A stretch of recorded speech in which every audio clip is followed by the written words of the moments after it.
Hello बच्चों, आइए इस प्रश्न को पढ़ते हैं। 25 वाट 220 वोल्ट तथा 100 वाट 220 वोल्ट से चिन्हित दो वैद्युत बल्बों को 440 वोल्ट के स्रोत से श्रेणी क्रम में जोड़ा जाता है। कौन सा बल्ब फ्यूज हो जाएगा? पहला ऑप्शन है 100 वाट वाला, दूसरा ऑप्शन है 25 वाट वाला, तीसरा ऑप्शन है कोई भी नहीं, चौथा ऑप्शन है दोनों। आइए इस प्रश्न की मुख्य अवधारणा की चर्चा करें। मुख्य अवधारणा। देखिए, जब भी आपको एक बल्ब दिया गया है उसके ऊपर कुछ लिखा हुआ है विभव और शक्ति के बारे में। पहले बल्ब बना लेते हैं। ये मान लीजिए कोई बल्ब है, इसके ऊपर मान लीजिए लिखा हुआ है P शक्ति V विभव पर। तो किसी भी बल्ब को हम प्रतिस्थापित कर सकते हैं एक प्रतिरोध से जिसका प्रतिरोध R है। तो इस P का मान लिखा जाएगा P बराबर V का वर्ग भागे R के बराबर। तो इस मुख्य दर चलिए प्रश्न को अब हल करते हैं। देखिए, प्रश्न में हमारे पास में दो बल्ब हैं। पहला बल्ब है, इस तरीके से बना लेते हैं, ये पहला बल्ब है, B1 नाम दे देते हैं इसको। इसका शक्ति है 25 वाट और 220 वोल्ट। 220 वोल्ट पर मतलब ये 25 वाट देगा। दूसरा है हमारे पास में B2 बल्ब, ये है 100 वाट का 220 वोल्ट पर। अब देखिए, इसका जो प्रतिरोध है वो R1 है और इसका प्रतिरोध मान R2 है।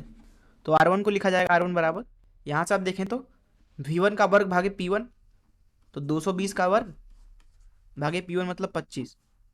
वहीं R2 लिखा जाएगा R2 बराबर 220 का वर्ग भागे 100।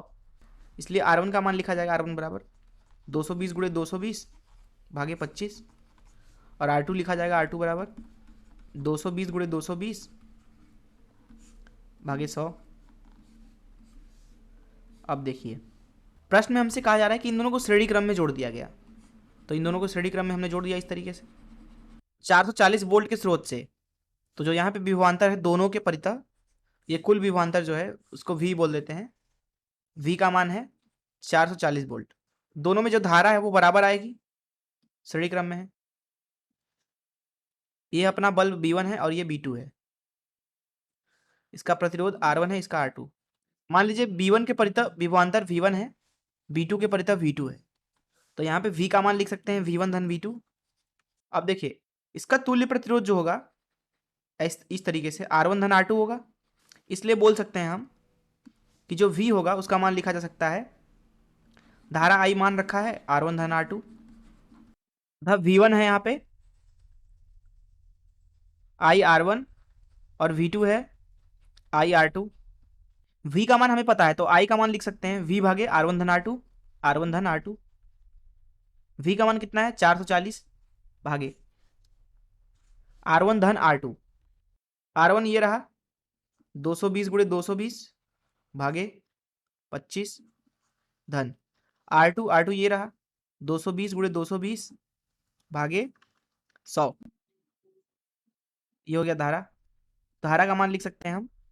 देखिए, नीचे से 220 उभयनिष्ठ ले लेते हैं, ऊपर है 440 भागे, नीचे 220 आप उभयनिष्ठ ले लीजिए, तो यहाँ बचेगा 220 भागे 25 धन 220 भागे 100। धारा का मान लिख सकते हैं I बराबर, ऊपर 440 नीचे 220 को काट दीजिए, 2 आ जाएगा ऊपर, भागे 220 पुनः उभयनिष्ठ ले लीजिए, तो बचेगा 1/25 धन 1/100, जो कि बराबर आ रहा है 2 भागे 220 गुणे 100, 25 चौका 100 धन 100 एकम 100। I बराबर 2 भागे 220 5 भागे 100, ये बराबर आएगा 100 ऊपर आ जाएगा, तो 200 भागे 5 गुणे 220। तो धारा का मान आएगा I बराबर 1 0 से 1 0 काट दिया, ऊपर आ गया 10, नीचे आ गया 5 गुणे 11, जो कि आ रहा है 2 भागे 11। ये हो गया धारा का मान। इसलिए बोल सकते हैं कि जो V1 हो जाएगा यहाँ पे वो हो जाएगा I R1। I है 2 भागे 11 गुणे R1, यहाँ से देख लीजिए R1 220 गुणे 220 भागे 25, तथा V2 हो जाएगा V2 बराबर I R2। R2 है 220 गुणे 220 भागे 100।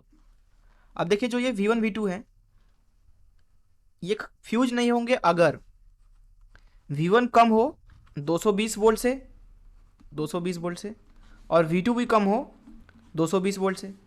पर जब वो श्रेणी क्रम में जुड़े हैं तो उनका कुल जो विभव है V1 धन V2 वो 440 के बराबर है, इसलिए किसी न किसी के एक को तो खराब होना पड़ेगा शायद।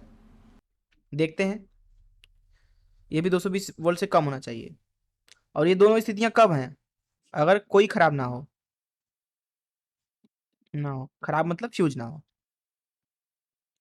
V1 का मान निकालते हैं। V1 हो जाएगा 2/11 गुणे 220 गुणे 220 भागे 25।